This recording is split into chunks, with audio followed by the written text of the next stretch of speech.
It's Sunday, November the 27th, 2016, 1501 Woodbine Avenue.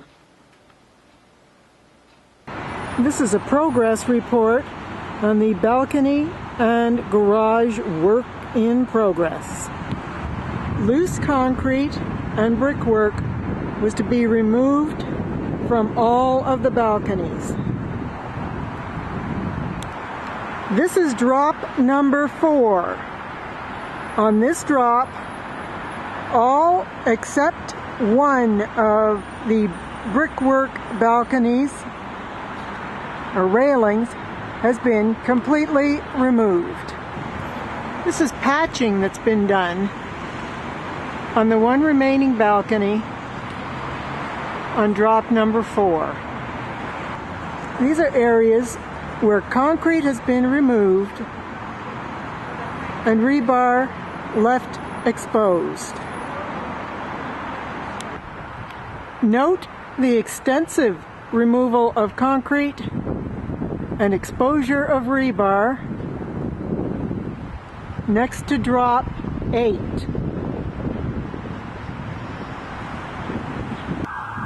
Note the large amount of exposed rebar. This is underneath penthouse balcony, drop number 9. Drop 11, level 17. Note the exposed rebar at the front of this balcony. Front of the balcony, this is drop 12, floor 8. This side of the building overlooks Ventnor Avenue and Taylor Creek Park. Drops 9 through 14. And of course, a tour around 1501 wouldn't be complete without a look at the garbage bins. But I digress. Going up from the garbage bins, note the brickwork on the side of the building. There are areas where it appears mortar is missing.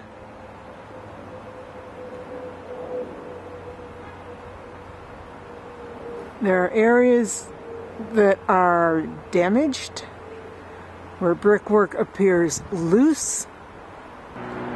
This is my balcony. Drop 15, 7th floor.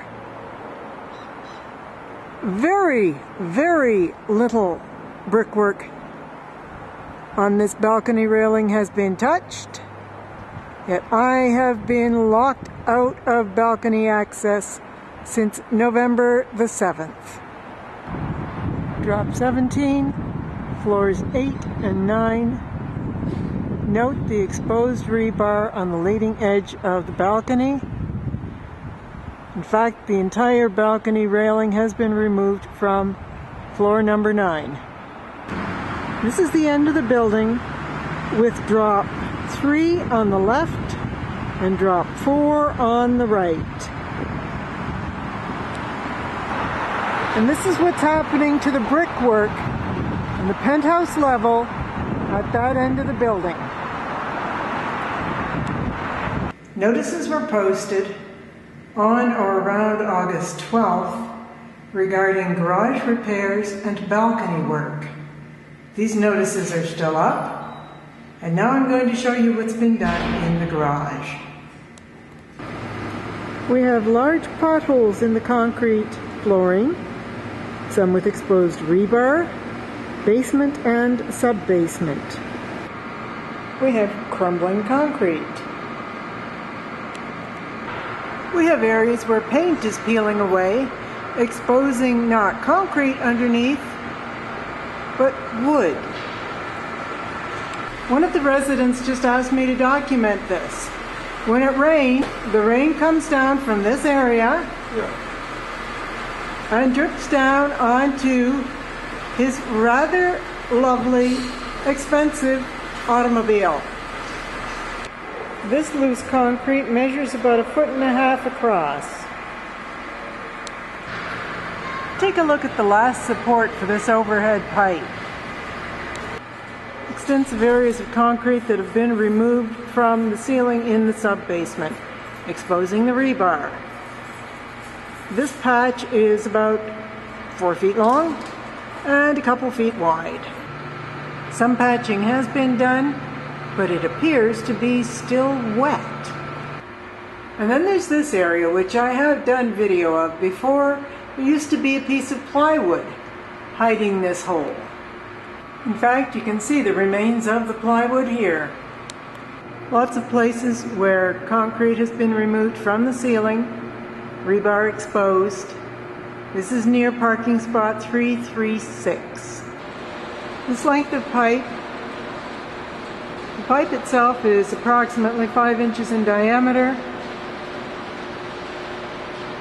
and it runs for, I'm guesstimating, 25 feet between one hanger and the next. This is one of the most extensive areas of concrete removal from the ceiling in the sub-basement. If I had to guess, I'd say it's at least 7 feet long, probably 3 feet wide at its widest point. The rebar has been patched over. However, the job certainly isn't finished, and I have not observed any work in the basement for at least a month. Concrete has been removed and rebar exposed at the base of this support pillar, sub-basement, by parking space 339.